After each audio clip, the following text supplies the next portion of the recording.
Hello guys, and welcome to another Disney Lorcana deck tech video. Today we've got one of the most annoying decks in the world to play against. I can tell you, I've played against this deck, I hate it, but I built it because I want to bring you guys content that I know this deck is going to be good. I don't want to see it, but I got to do what I got to do to help the community, bring new decks to you. We've got Aladdin Lore Control.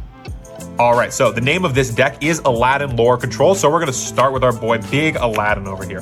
This deck, the whole point of this deck is to prevent our opponent from getting any lore at all. We want to win the game 20-0, Mr. Perfect.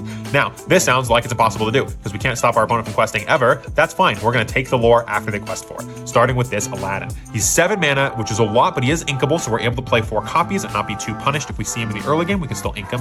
He is a 5/5, which is an incredible stat line. He's got Shift 5, so this guy can come out as early as turn 5, already attacking, incredible. He quests for 2, which is very strong, and during your turn, whenever this character banishes another character in a challenge, you gain 2 lore and each opponent loses 2 lore. This is an incredibly powerful effect. There is also a multiplayer mode for Disney's Lorcana. Keep an eye on all these cards that say lose lore. It's each opponent loses 2 lore, which means that if you attack one player, every single one of your opponents loses 2 lore. You just go so crazy. You punish the entire table for one player's misstep. It's so funny. This card is incredible. This card is incredibly powerful. If your opponent has a bunch of big guys on board, you just start questing and you still get 2 lore. There's no punish. They can't stop it. He just goes so incredibly powerful. And in order to get him out early, we've got a couple other Aladdins. We are playing green in this deck to facilitate our big Aladdin, because we've got the other small Aladdin. He is a 2 mana 2/2, also inkable, very nice. And he's got ward, which means if you don't quest with this guy, you just keep him facing up, your opponent can't deal with him, baby. They can't touch him. I believe this character does quest for 1 lore. This is an old proxy that we had for the card when we didn't know how much it quested for. This character does quest for 1 lore. So on the back end, it does still quest. But also, you can just have it sit there.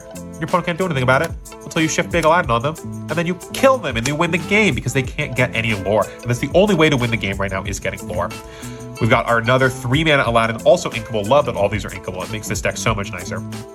3 mana for a 2/2, decent stat line, would prefer to be a little bit bigger, does quest for 1, but also when you play this character, each opponent loses 1 lore. And that is going to start the chain of cards that make our opponent lose lore. So now we're going to go into the lose lore zone. We've got Big Aladdin, 4 copies of Big Aladdin, our opponent loses 2 lore. 4 copies of 3 mana Aladdin, our opponent loses 1 lore. We've got 2 copies of Rapunzel. She's uninkable and she is 6 mana, so that's why we're only playing 2 copies of her. She is a 5/4, great stat line, quest for 2, love that. When you play this character, each opponent loses 1 lore. Keep losing lore, baby, you ain't getting nothing. Next up, we've got Tangle, 2 mana, action, also inkable, love that, because we have a lot of high mana cost characters. We do want to be having a lot of our cards in our deck inkable. Each opponent loses 1 lore, still losing lore. You got absolutely no lore. And then we've got 3 Steal from the Rich, uninkable 5 mana action. I would love this to be a song so that our characters can sing it for free. Unfortunately, it's not an action. This card might drop to 2. It's very expensive for an uninkable card, but the effect is so powerful. Whenever one of your characters quests this turn, each opponent loses 1 lore. You can just rip the lore out from underneath them. With a lot of our cheap characters that we've got, like our small Aladdins, we've got a couple other small value characters coming out later that love to quest for a lot of lore, and just rip our opponent's lore to shreds. With all of these cards taking away our opponent's lore, you normally have to quest between maybe 12 to 17 times in the game.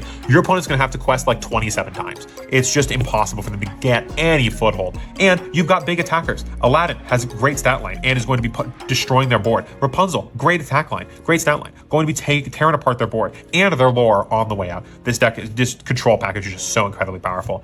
Keeping up the control, we've got Be Prepared. We've got our 7 mana song. This is uninkable, but it is a 7 mana song, which means our Aladdin can sing it. And this card is incredibly powerful if you sing it. It says banish all characters. It's the only board wipe in the game. You just get rid of everything. Your opponent's on a combo deck, I don't care. You're gonna not gain any lore in the early game, then gain 25 lore across 3 turns. I don't care. You've got no characters. All the combo decks in the game right now require characters. You just take them out. They require a board full of characters. You just take them out. You get rid of it all. You play Aladdin. You can shift Aladdin down on turn 5. You can play your 3 mana Aladdin. You can make them all lose some lore. Then you can quest with him or attack with him or do whatever you want. Then you shift this guy out. Then, since this has already been on the board, oh look, I'm singing. oh look, your board's gone. It's just so strong. And if you do this in the late game, right? Say you've got just the 3, you've got this Aladdin already on the board. Maybe you shifted him down, maybe you didn't. It's turn 7, turn 8. You've got a bunch of ink. You can just go, oh, okay. I think that I'm losing the board right now. I'm going to sing, be prepared. I'm going to get rid of everything. And then since I have a bunch of mana, I'm going to commit to the board first. Then your opponent with an empty board and maybe a small hand is going to have to commit to their board, and then you can just start questing for free. You can start questing before them. You can start ripping their lore away when they don't have answers to you because their entire board is gone. This combo, the Be Prepared, is a very, very, very strong card. Whether you're ahead or behind in this deck, it goes very, very powerful. We've got Sudden Chill to round out our song package here. 2 mana song, which means almost every card in the entire deck can sing it. It just says each opponent chooses and discards a card. So this is trying to help with our hand control. We don't want our opponents to be questing for a bunch of lore because we're trying to rip all that away. And if they don't have cards in hand, then they can't quest. This Sudden Chill is very, very powerful, especially if we're able to sing it with characters like our Aladdin or our small Aladdin, just because then we can then commit our mana to putting more guys on board, to making our opponent lose more lore. This card is very, very strong in this deck. And next up, as continuing part of our control package, this is a control deck through and through, baby. We've got The Beast Is Mine. 3 mana inkable, thank God, because I would not want to play this card if it was not inkable, but this effect is so powerful.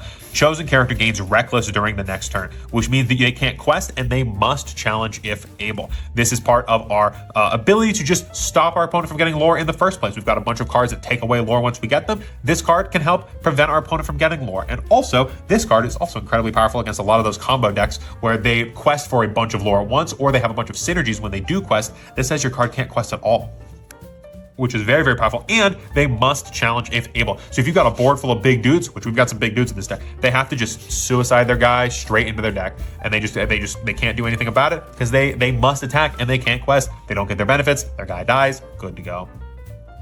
Next up, we've got our hard removal for those combo decks. If we can't force them to attack themselves into our own guys to kill themselves off, we've got Dragonfire. 5 mana uninkable is a little rough, but this card is incredibly powerful, so I don't mind playing it at 4 copies here. It does say banish chosen characters. 3 beautiful little words. Just destroy our opponent's board. If they play something down that quests for 3, quests for 4, quests for 9 because there's some combo deck, get rid of it. Don't want to look at it. If they've got some shift character that quests for a million like Hades, get rid of both of them. Don't want to look at it. Just keep it out of my sight. Continuing here on our creature lineup, we've got the Mad Hatter. This is a 5 mana inkable card, which is beautiful because we are running a decent amount of high cost cards that are uninkable, so we love to see our inkable cards. 2/4 stat line is not ideal, but quest 3 more than makes up for it. And his effect forces your opponent to react to him questing and punishes them when they do. Because he is a quest 3, if your opponents just let him sit on the board, you'll win the game. He'll just race your opponent into oblivion. And whenever this character is challenged, you may draw a card. This is one of the few cards in green that does not say when it is in a challenge and banished, do a thing. It just says when this character is challenged, you may draw a card. So if you are able to make one of their 2 power cards reckless, well, this is the only guy on your board, you quest it, you get 3 lore, you make their thing forced to attack you, you force them to attack into this, you draw a card, it doesn't even die. On your next turn, you quest 3 more lore, oh baby. Then when they attack into it again, you draw another card. It just replaces itself every single time. The 4 health stat line means that in those aggro gray decks, they're going to have to commit either 2 cards in order to kill it, which is fine because that's basically you drawing a card anyways, or attack with one of their big challengers in order to kill it, and then you're drawing a card anyways. So it's fine. You just go so high on your card advantage with this card, which is why we're playing. Even though it is a 5 mana card, we are playing 4. It is an incredible card. Next up, we've got one of the craziest cards that I think I've ever read in any card game, Mother Gothel. She is 6 mana. She is a 3/6 that quests for 2. She's got a very decent attack, a very healthy stat defense line, and while this character is exerted, opposing characters can't quest, which means they don't have to attack, but if they're going to do anything, they must attack. And since that 3 power against a lot of these small decks, these Stitch aggro decks, stuff like that, this will tear apart their entire deck. The Stitch aggro decks like to commit a bunch of guys to the board and then quest them all at once. You've got Mother Gothel sitting there, they can't do anything. They have to send 3 or 4 characters into Mother Gothel in order to get her off the board, and then you just play another one. She's so beautiful. She's inkable, so we don't mind that she costs 6 mana. This character is crazy, and keeping her alive is one of our main game plans. She's so strong. Next up, we've got John Silver, another 6-mana card, kind of our backup Mother Gothel. He is a 5/5 that quests for 2. When you play this character and whenever he quests, chosen opposing character gains Reckless until their next turn. This character is very, very good for helping to control the board before we commit our Mother Gothel, because he can quest, he quests for 2, and then when he quests, he forces your opponents to attack. He's got 5 attack and 5 health for 6 mana. He is statted incredibly powerfully, which means that your opponent's going to have to swing into him, their guy's going to die, and then maybe they have a second guy that's going to have to swing into him because they don't want this happening over and over and over again. They're going to have to answer him. He is a legendary card, and he definitely earns that rarity ratio right there on John Silver. Incredible card. Also inkable, love that. John Silver's incredibly powerful. Then to round out our early game, we've got Flynn Rider, a 2-mana inkable card, 1/2. Stat line's not great, but he does quest for 2 to make up for it, and he's got an incredible effect. Whenever this character is challenged, the challenging player chooses and discards a card. This is another one of those cards that if they challenge and do not kill him, they still must discard the card. His 2 health means that he is fairly susceptible to things like Smash or Fire the Cannons or other direct removal spells, but his 2-mana stat line means that your opponents really don't want to waste their high mana removal spells like Dragonfire or like Let It Go on this character. They don't really want to be doing that because he's not really worth that much, but he's questing for 2. Sometimes they just gotta. And if you can line up the dream scenario where you make, with our Reckless card, there it is, if you make one of their 1 mana or 1 attack guys Reckless, and Flynn Rider's the only thing on the board, their hand is just gone. Their hand is just torn to pieces. He also sings our, where is it? Right there, Sudden Chill. He sings our Sudden Chill quite well as another 2-mana card that then rips a card out of their hand when you sing Sudden Chill, and then when they challenge him, they discard another card. Just an easy 2 for 2 right there. Love to see that. Ripping cards out of our opponent's hand. Next up for our early game, we've got Duke of Weselton. We just wanted something else to be doing in the very early game. A 2/2 for 1, a quest for 1, not bad. In the mid to late game, he is inkable, which we really like, so we can throw him down as ink. Most times he's ink just for our high mana cards, but if we need to put the pressure down on the early game, we're able to as well. Speaking of more pressure in the early game, we've got our 3-mana Abu. I'm not playing Aladdin without playing Abu. He's a 3-mana 3/2, which means he's great for fighting for the board. He takes out a lot of characters very easily. He does tend to die quite easily as well, but he quests for 2. So if your opponent's playing kind of a high-statted board, you can start questing, put the pressure on that way. If they're playing a bunch of weak guys, you can start attacking their board and eating them up that way. Abu is very flexible. I like him a lot. He's also very inkable, so in the mid to late game, we can start doing that.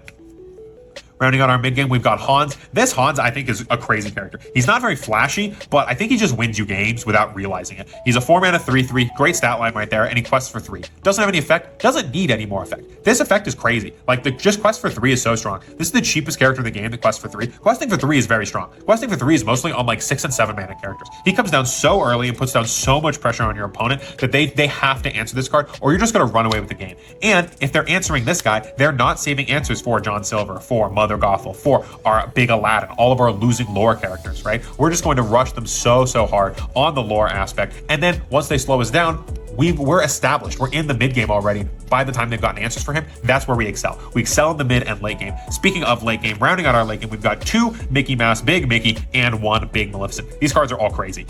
Big Mickey here is inkable, which we really like for our big character. So is Maleficent. Mickey Mouse here is 8 mana inkable for a 5/5. Pretty good stat line, a little low for an 8 cost, admittedly, but he quests for 4 lore. This is the only character in the game that quests for more than 3 lore without having to do some combo deck, and he's got evasive, so your opponent can't even attack him. That 5 health comes in so strong against the only way to kill him, basically, is by direct damage, because you can't attack him because he's got evasive, and the 5 health just protects him so well. This 4-mana, 4 quest line, just this card really closes out games in 1 or 2 turns. By the time you're playing him, you're at about 10 lore. He just wins the game by himself. He's got evasive, your opponent can't deal with him. He's just so strong.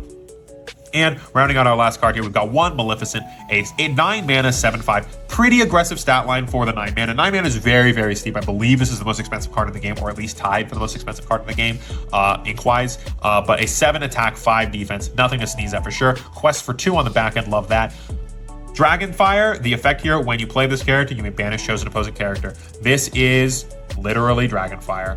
It's literally the same card, banish chosen character. Once you have Maleficent on the board, you're good to have it sing or be prepared. Since it's already entered the battlefield, it's already done its job. You can destroy your opponent's board very easily. You can have her hit the board, eat one of your opponent's big costs. She's 9 mana, so by the time she's coming down, your opponents are typically have their like end game threats as well. She just eats them immediately and then starts tearing apart their board full of small guys. She is very valuable. Her 9 mana means that I don't feel comfortable playing more than 1 of her, although she is inkable, so you could adjust that ratio a little bit if you want to see more of her.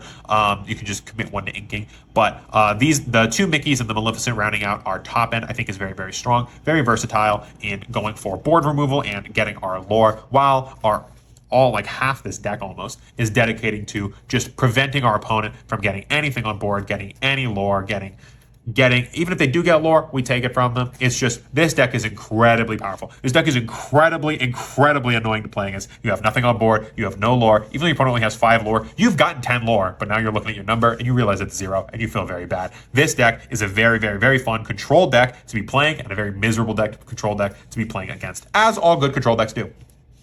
If you are excited about Disney Lorcana, you're excited about seeing more fancy decks that we've got coming up for you. Now that all the cards are spoiled, we're going through a bunch of decks. We're going to give you a bunch of deck techs. We're going to give you a bunch of gameplay, give you a bunch of theory guides. We'll get some pack openings for you when we get some product in the shop. We got pre-orders for you in store or online. We are very, very excited to be supporting Disney's Lorcana. We think this game is great. It's very easy to learn, very fun to play, very deep for our trading card game players, very it's super easy to pick up and has a lot of depth. I don't know how they managed to do that. That sounds like a contradiction. I promise you it's not. Somehow, the geniuses at Ravensburger and Disney Lorcana have managed to do that. And we're very, very excited about this game. We hope that you are too. If you want to see a bunch more Disney Lorcana content, keep your eyes on the channel. We will see you guys in the next video. Peace. They tell me that I'm never gonna make it. They want me to do something that could make sense. They hate when I keep dreaming I'll be famous.